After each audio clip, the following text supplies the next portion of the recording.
नमस्कार दोस्तों, मेरा नाम प्राध्यापक PS कांबळे, असिस्टेंट प्रोफेसर दूर शिक्षा केंद्र शिवाजी विश्वविद्यालय कोल्हापुर।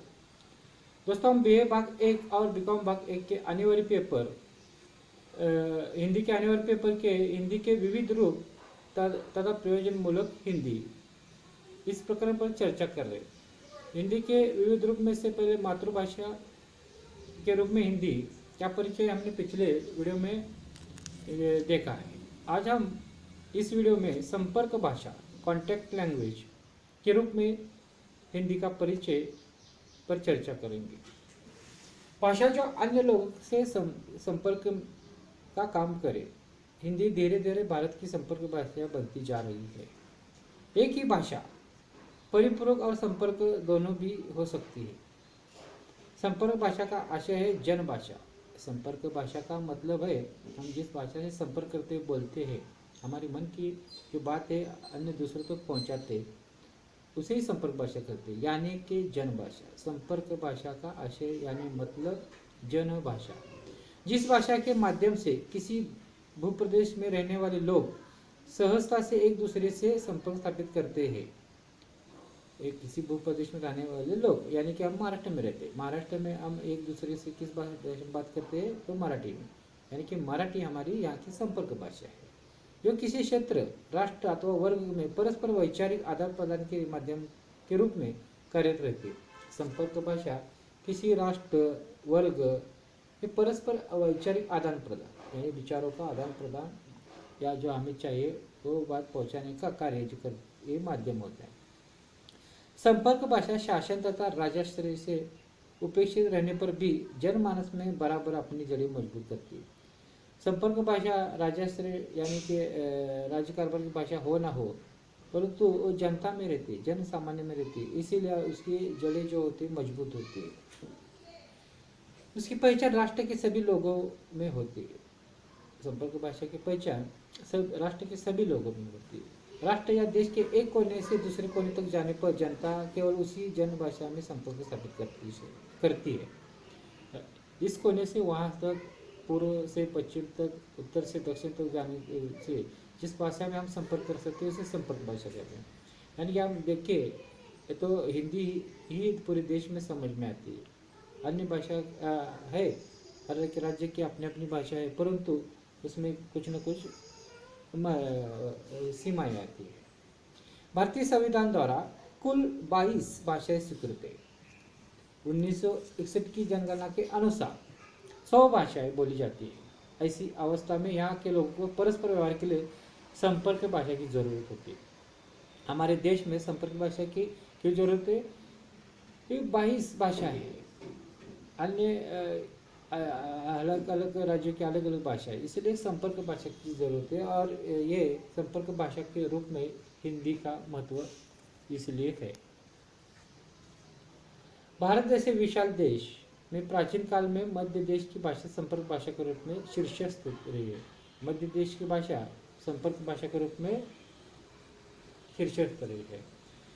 मध्य देश में हिंदी बड़े पैमाने पर बोली जाती है। मध्य देश में हिंदी बोली, उसकी अनेक बोलियां हैं, किंतु उसमें से परस्पर बोधगम्यता जरूर है। हिंदी के अनेक बोलियां हैं, परंतु वो परस्पर एक दूसरे को बोलने से समझ में आती है। इसकी बोली अलग है, उसकी बोली अलग होते हुए भी जो क्या कह रहे हैं बहुत अच्छी तरह से हम समझ सकते हैं। प्राचीन काल में शंकराचार्य ने मलयालम भाषा छोड़कर संस्कृत भाषा को अपनाया। बौद्ध काल में भगवान गौतम बुद्ध ने उपदेश के लिए जन भाषा को संपर्क भाषा के रूप में अपनाया। भगवान बुद्ध ने जो भाषा अपने धम्म का प्रचार किया वो पाली भाषा थी। संस्कृत, पाली, शर्षणी, प्राकृत, नागर, अपभ्रंश और कालांतर में पश्चिमी हिंदी राष्ट्र की संपर्क भाषा के रूप में विकसित हुई है।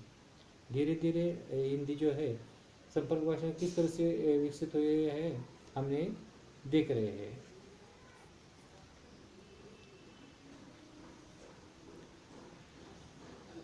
महात्मा गांधी जी ने अपनी मातृभाषा गुजराती को छोड़कर हिंदी को पूरे देश की राष्ट्रभाषा संपर्क भाषा बनाने को प्रोत्साहित दिया।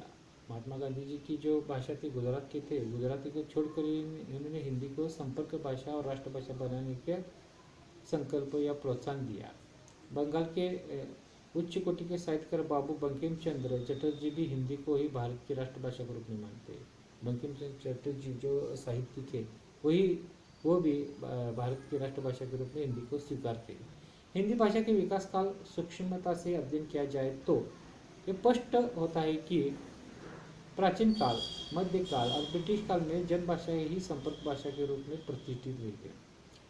पूरा इतिहास देखिए तो जनभाषा जो जनता सामान्य जन समझती है वही भाषा संपर्क की भाषा के रूप में प्रतिष्ठित हुई है। उत्तर से दक्षिण और पूर्व से पश्चिम तक समस्त भारत में केवल हिंदी ही ऐसी भाषा है जिसे बोलने और समझने में आसानी से मिलती है। पूरे देश में चाहे दोस्तों तो हम देखेंगे कि हिंदी को ही समझने वाले सभी जगह मिलेगी, पूरे देश में मिलेगी। इसलिए ये संपर्क भाषा के रूप में हिंदी स्थापित है। इसलिए हिंदी संपर्क भाषा की मान्यता से प्राप्त होती। 7वीं सदी में सिद्धों, नाथों, संतों ने भक्ति का प्रसार करने के लिए हिंदी को ही अपनाया। 7वीं सदी में देखेंगे दोस्तों कि सिद्धों, नाथों, संतों ने अपने भक्ति मार्ग का प्रचार करने के लिए हिंदी को ही अपनाया। स्वाधीन भारत के प्रथम प्रधानमंत्री पंडित जवाहरलाल नेहरू ने कहा था, एक राज्य से दूसरे राज्य को पत्रव्यवहार अथवा बोलचाल के लिए एक ही भाषा अपेक्षित है, वह हिंदी भाषा। हिंदी भाषा ही उपयुक्त और उचित संपर्क भाषा बन सकती है।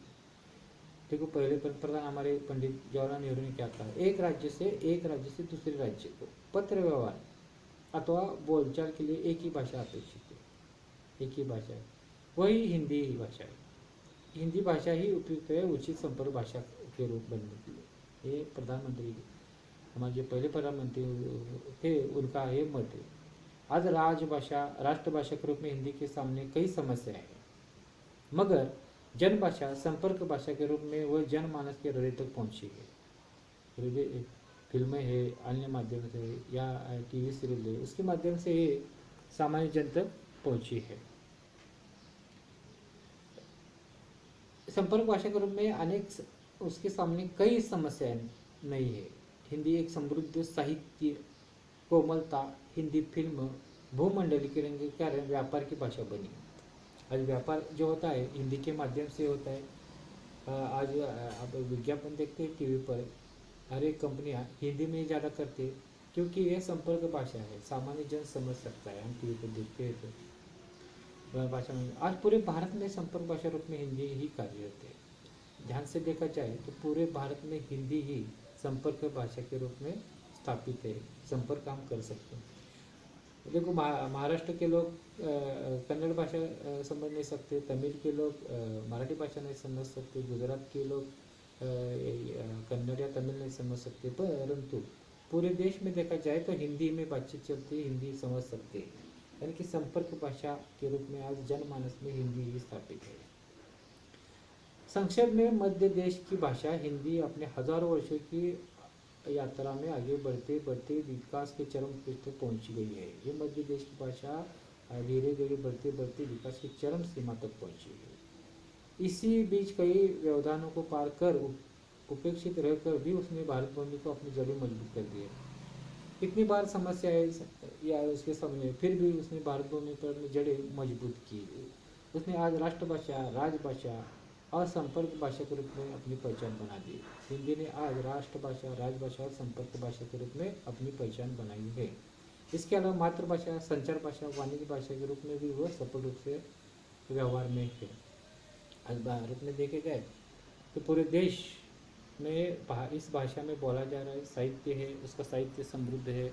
उसके साथ साथ हर एक स्कूलों में ये भाषा पढ़ाई जाती है, शालाएँ हो, कॉलेज हो, और ये सिर्फ इस देश में ही नहीं पूरे विश्व में, विश्वविद्यालय में भी ये हिंदी भाषा पढ़ाई जाती है। क्योंकि भारत से संपर्क करना है उद्देश्य को तो यहाँ की हिंदी भाषा आनी चाहिए। कंपनियां हैं जो अपने प्रोडक्ट माल बेचना चाहती है तो सामान्य जन तक पहुँचाने के लिए हिंदी, इसलिए ज़्यादा विज्ञापन हिंदी में बनते हैं। हिंदी में इस तरह से संपर्क भाषा है, हम समझ सकते हैं। उसके साथ उससे रोजगार भी उपलब्ध है। ये संपर्क भाषा है कि जन सामान्य की भाषा, जब सामान्य जनता जिस भाषा में बोलते हैं, व्यवहार करते हैं, समझ सकते हैं। यही भाषा धीरे धीरे संपर्क से उठकर राष्ट्रभाषा की ओर जा रही है, राष्ट्रभाषा बनी, राजभाषा है ही। ठीक है, व्यवहार होते हैं केंद्र के पत्र व्यवहार होते वो हिंदी में होते। अगर अंग्रेजी में किया जाए तो उसका अनुवाद उसके साथ भेजा जाता है। इस तरह से आज संपर्क रूप में हिंदी ही हमारी संपर्क भाषा है, अन्य कोई नहीं। और अन्य भाषा राज्यों की है, उसका विकास होना चाहिए, ये बहुत ही ज़रूरी है। परंतु उसका विकास होते होते ये हिंदी का भी सम्मान करके उसमें ही बोलना चाहिए, संपर्क भाषा के रूप में अपनाना चाहिए। हिंदी ने कभी ऐसा नहीं चाहे कि अन्य भाषाओं का विकास ना हो। हिंदी ने हमेशा ही चाहे कि अन्य भाषाओं का भी विकास हो, उसके साथ साथ और हिंदी को ही बढ़ाते बढ़ाते पूरे विश्व में तक पहुंचाने का ही प्रयास करना चाहिए। हिंदी का विरोध नहीं है कोई भाषा को, हम भी उससे संपर्क कर सकते और खुले दिल से करेंगे तो हम पूरे विश्व तक पहुंच जाएंगे। क्योंकि आज विश्व की भाषा बनती जा रही है हिंदी, इसमें रोजगार है, करियर है, और इसमें आप अध्ययन करेंगे तो उसका साहित्य भी समृद्ध है। तो दोस्तों, आज हमने देखा कि संपर्क भाषा के रूप में, आगे हम राजभाषा के रूप में हिंदी और राष्ट्रभाषा के हिंदी रूप में देखें। धन्यवाद।